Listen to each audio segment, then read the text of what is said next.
So I thought I'd close the loop for you guys on this SD9 project. You guys might remember several weeks ago I began putting sound and DCC into these Rapido late production Burlington Northern SD9s. I started with a 6226 and I was successful in that install, and I got it to work and I got the engines to run and the sound to light up and all that kind of thing.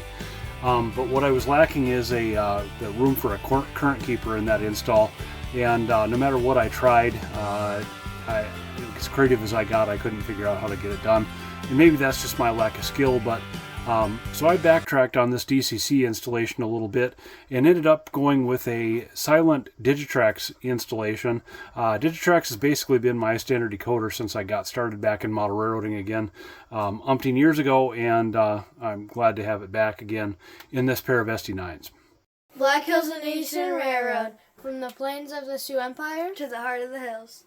So I'm starting over with this DCC installation. I've got the SD9 6226 and the 6237 that's never been opened before, and I'm showing a little bit of unboxing on both of these here. What the idea is going to be is that we're going to have to pop the coupler pockets out, and the shell comes off relatively easily. This is a little bit easier shell to get off than some HO scale diesel locomotives are. And what we're going to do is reach inside there. Since the 6226 has already had a decoder in it, that dummy plug is gone. But here you see me pulling off the dummy plug that basically enables DC operation of the locomotive without DCC at all. And basically what we're going to do is we're going to pull that straight up and off of that 21 pin plug, and we are going to replace that with the Digitrax. We've got a DH187 MT decoder here that we're putting on, and that's going to slide right on there, and we're going to close the shell back up and put that on the programming track.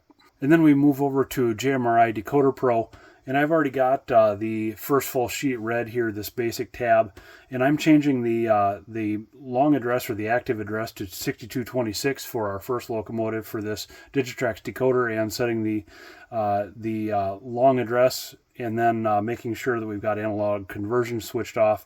I'm going to run through here the function outputs, the lighting outputs. I'm just going to hit read full sheet here, and it goes through, and all the yellow ones are the remaining ones to be read. And that's nothing is not expected there. And then we've got the lighting tab here in JMRI Decoder Pro, and then we're going to check some other tabs around JMRI Decoder Pro. Again, analog conversion is turned off. Sound levels, there's nothing there because there's no sound on these decoders. And then under Digitrax, I'm not sure that there's anything to do here. Speed compensation. Yeah.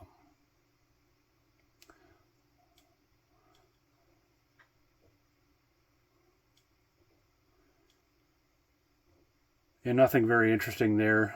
It's a pretty basic decoder when you think of the new modern sound decoders. And then what we're going to do is we're going to go over to the roster tab and complete the information about the locomotive, so that can show up in anything that interfaces to Decoder Pro, namely that I believe it's a LocoDriver, the software that I use on my phone to interface to JMRI and in turn to Digitrax to be able to run trains on the layout. So we put in the ID as BN6226, basically the reporting mark of the locomotive, the road name Burlington Northern, and the road number 6226 down further.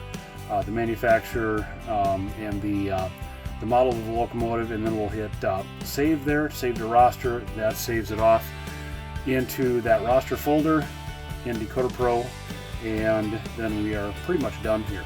So let's go out to the layout now and take a look at this brand new SD9 pair, the 6226 and the 6237, pulling on a train in the Sioux City yard together.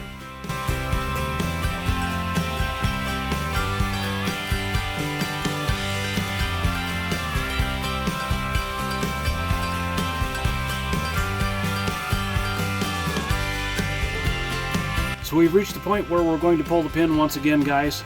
Hope to see you in the next one. Bye, everybody.